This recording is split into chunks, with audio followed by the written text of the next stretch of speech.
at the part of the application process that I think we're all very familiar with, and that's the resume. Sometimes that's called the vita, or sometimes it's called the CV.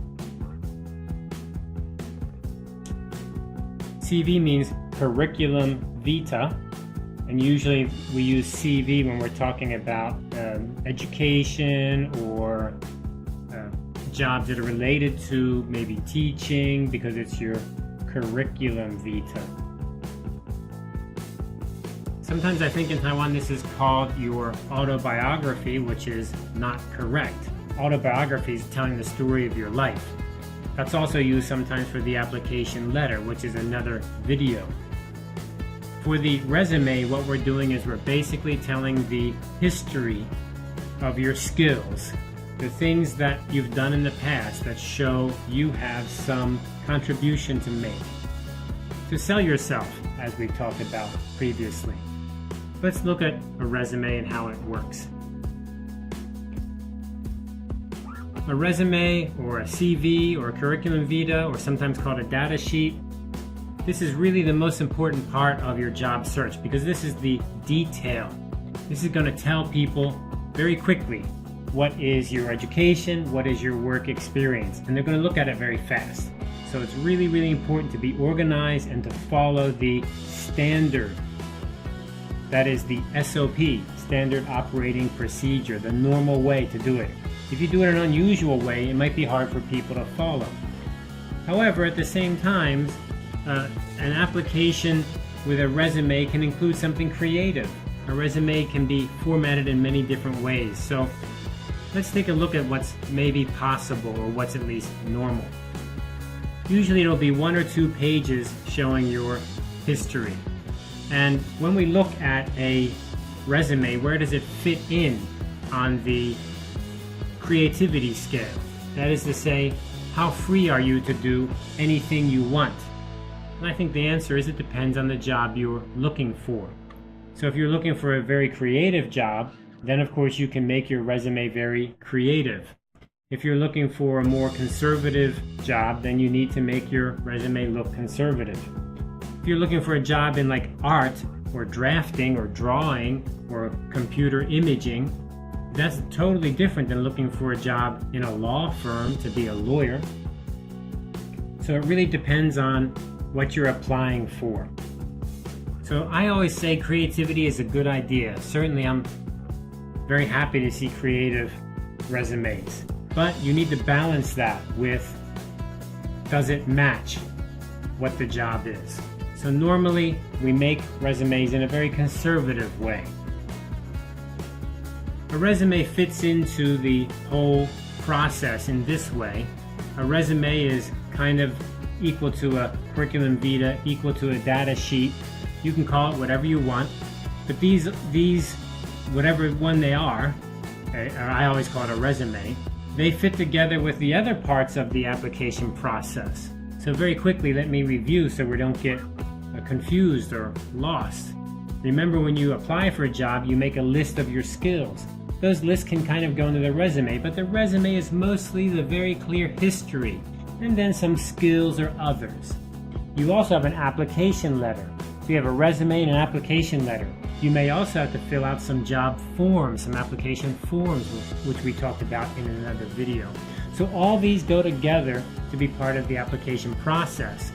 And what happens if you're successful? Do you get the job? No, you don't get the job. You get an interview. That's really key. So you want to do your best to present yourself in a way that creates interest in the reader. And they say, hey, I want to give you a chance. Does it mean I want to give you a job? No, not really, but I want to give you a chance. So we're working towards an interview. That's the key goal. Let's look at the contents of a resume. Of course, they include the basics: your name, your address, that is your home address. They often include your career objective. Now, this is not very popular. A lot of people just skip this. I think it's really great. That is, within one sentence, you tell me what is it you really want to do in your career. Education, of course, is a list of your education, the degrees you have and the schools you've graduated from. Very straightforward. your work experience, that is the work you've done, the jobs you've held, and they don't always have to be paid jobs, they can be almost any kind of job. And then skills you have. These are the skills that help me understand what are you good at. They could be language skills, computer skills. But don't write something like, I'm good at computer, or I'm good with Microsoft Word. That's just so basic. I really need to know the details. That's what's most helpful. And of course, you can write something about your personality if you have space. Maybe you don't have a lot of work experience, but you can tell me something about your personality, and this could actually help me to think you're good for the job. And of course, references. That would be usually last. And the references are going to tell me who are people I can contact who can say that you're a good worker, that you're a good employee, or that you have some skill. I'm not looking for people who say, oh, he's the best person ever. I just love him so much. It's great. He's friendly. That's not really what I'm looking for. But if the job needs friendly, it's good to know you're friendly. But it would be more related to skills. So he has good programming skill. He has good financial skill. He has good forecasting skill. He can run economic models, or he was a good student in finance class. These things help me to understand the details more. Okay, let's look at the format of this resume. And the format is flexible. You decide how you're going to arrange the resume. But there are some things that you really always have to have that you cannot skip, that you cannot change. Of course, you need to have your name, your address, and this is usually going to be at the very top of the resume. You usually have to include a contact information, and that's going to probably be a phone number. Of course, you can have an email also. You could have things like your Facebook or your YouTube channel or things like that, but we need a way to contact you quickly. That's the main key. That's the key point. How do you format this? Well, usually you're going to format it in a way that puts the most important information at the top. Now, I like this career objective, and I know it doesn't seem to be very popular. A lot of people skip over it, and I think the reason they skip it is because it's hard. I really think it's great that when I'm interviewing someone, I can look at the top of their resume, and right there, of course, is their name. I need to know your name, your contact information, but right there is my career objective or my career goal. Now you may say, hey, Professor Warden, that's crazy. How can I think of a career goal? I'm so young. I really don't know what I want to do in the future. How do I know what my goal for my career is? And I think my answer is, this doesn't have to be something that's set in stone that will last forever. This is not like a commitment and you can never change. It's just saying right now, what do you think that you would like to do over the next few years, over the next decade, and what do you want to work towards? This helps me to see that you have some ambition, that you have some kind of looking towards the future, and that's what companies, employers are looking for, people who are positive about the future, who are moving forward to the future. So how do you write this? Well, it's not an easy thing to write, and you need to fit it in one line, not just one sentence, but one line. You don't want to have it go over and then down one line, then down one line, a really long sentence. No, it's not even really a sentence. It just needs to fit in one line. So this could include things like you want to make a contribution, you want to learn, you want to improve, especially if you're young and this is one of your first jobs you're looking for. It's always very good to say that you want to get better, that you want to improve, that you want to learn. Then after this part, the resume will break into the sections. And those sections usually have the standard format of education, experience, and then there could be something like other skills and things like that. But these are the main biggies: education and experience. Experience being work experience. Let's look at each one of these in detail. So in education, we begin the section by having a big capital letters usually that says education. We're going to use dates, and we're going to use reverse chronological order. This is just so easy to forget, and it's very frustrating that when people do it wrong. Reverse chronological order. What does that mean? That means the last date goes first, and the first date goes last, right? I want to know about your PhD. I don't want to know about your high school. That's kind of like Well, I mean, I could know, but I want to know about that later, not first. So, reverse chronological order.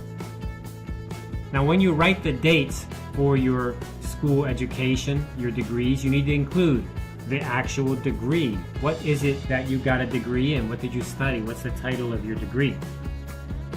Then you also need to include the major. That is, what was the thing you studied? What was the topic you studied? Maybe a major and a sub-major is possible, or a secondary major. Of course, the school name. And then you also need to include the location of the school. Now, this is easy to forget, the location of the school, because you know where the school is. In fact, to you, the school may be very famous, and it may be. But other people reading it may not know the school's name, or they may be confused, or they don't know exactly where the school's at. So include the address. And if you're applying to an international company, even if it's in the same country where you are, maybe you should include the country name also, just to be safe. And that really helps it be clear. So I think the main point here for education is to be very, very clear. You want to make all the information easy to see and clear. You don't need to write more, but you do need these facts. These are kind of the facts of my education, from the dates to the names to the locations, the facts. So here's an example of an education section. You can see it's very straightforward. Now you have the title of the section here. So this is the section title, education. So I can see this part as education. You can see that 2017 is the later date, and the early date is 2015. So early and then later, right? That's reverse chronological order. Reverse chronological order. Don't forget, very important. And then over on this section here, we have the information for this degree, and then the information for this degree. So this goes with this date, and this goes with this date. Now, why do we write it this way? Well, it's a way to help the reader quickly read your information. You know, this information is kind of detailed. It's a little bit boring in a way. We want to help the reader quickly be able to look down and see. Here's one, here's one. Okay, do I want the detail? Okay, here's the detail. Very first, what is it? The major. And then down here is the major. And then down here is the address. Down here's the address. So it helps me to quickly see your information. So the key point is, make it easy for the reader. Help the reader to do a fast and good job of reading your information. Remember, sell yourself. Sell yourself. How do you sell yourself? Make it easy to see your information.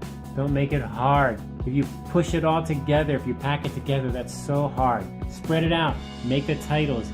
Give space. Make it easy for the reader to read. Let's look at another example here. So now we have the section title here in the center. So this is the section. And then over here, all by themselves, very clearly here, these are the dates. And again, reverse chronological order, right? The last date is first, and the first date is last. First, right? Very important. So reverse chronological order. Please remember that. And then here we have the title of the degree and the school, and then the address. Same over here. So it's very organized, very easy to quickly look down and read. You make it easy for the reader to read your information. You sell yourself.